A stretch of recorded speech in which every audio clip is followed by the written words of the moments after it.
This is Counterpoint, and I'm your host, Tanya Granick-Allen. Have you ever felt that your rights had been violated? Have you ever wanted to contact a provincial human rights tribunal to file a complaint?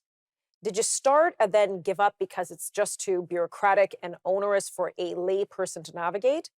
Or perhaps you thought, what's the point? They probably wouldn't side with me anyhow.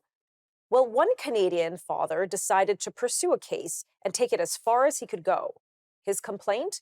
His child was denied programming due to the color of his skin. Sounds like it should be a slam dunk case, right? Wrong. What started as a simple complaint turned into a multi year legal adventure, suffocated and choked by the legal system itself. Well, joining me now to share his adventures within the Canadian judicial system and its branches is Gleb Lisikh, a senior fellow with the C2C Journal and IT professor, as well as a father of three children who lives in Ontario and grew up in various parts of the Soviet Union.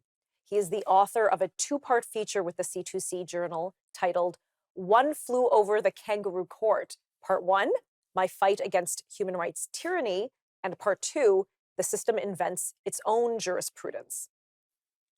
Thanks for coming on, Gleb. I'm really excited to share your story and your adventure within the legal system with our viewers today. So, why don't we start with that? Many Canadians have never filed a complaint with a human rights tribunal. They probably have never thought of that, let alone a legal motion within a provincial court system. How did this all begin for you? Uh, no, you're right. It's a very long story.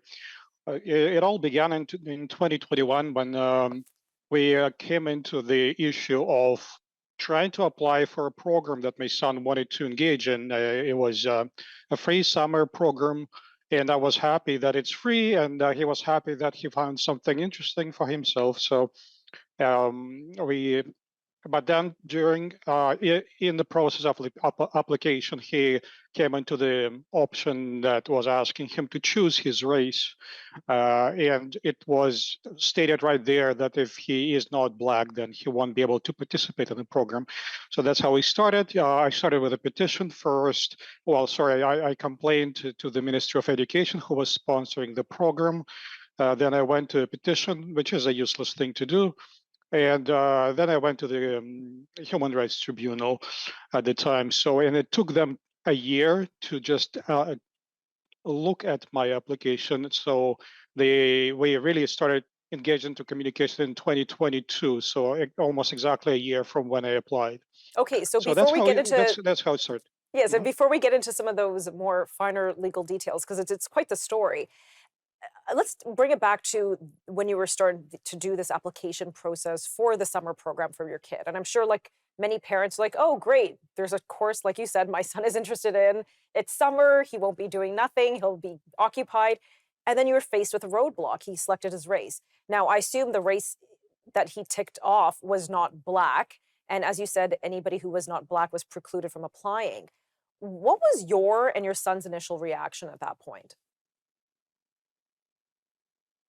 Oh, yeah, I was clearly very disappointed. Not so much about the course. That was a programming course he was looking for, Java programming to be exact. But yeah, I guess his sense of fairness was affected, and mine too. Obviously, I care for my kids, and I want them to be living happy in a good society and everything. And on the And onset of when you filed a complaint or you tried to reach out to the Minister of Education, what did you hope to accomplish? um, like wasn't. I didn't really file a complaint. I just asked them to explain what's going on, right? Why there's that company that sets up programs funded by the Ministry of Education? Are they aware? And what's the rationale? I did not know at the time about the whole special programs and Article 14 and this or that, all those legal stuff, right? So it was just an immediate reaction to the obvious injustice. That's all. So I was just kind of shooting in all directions asking the school, asking the Ministry of Education, asking people around me, Mhm. why? Why? And that's always a very big question is why? Why does this happen? Why does it exist? Well, we're going to hope to unpack more of this story and maybe answer the question why when we return from this commercial break. Please stick around.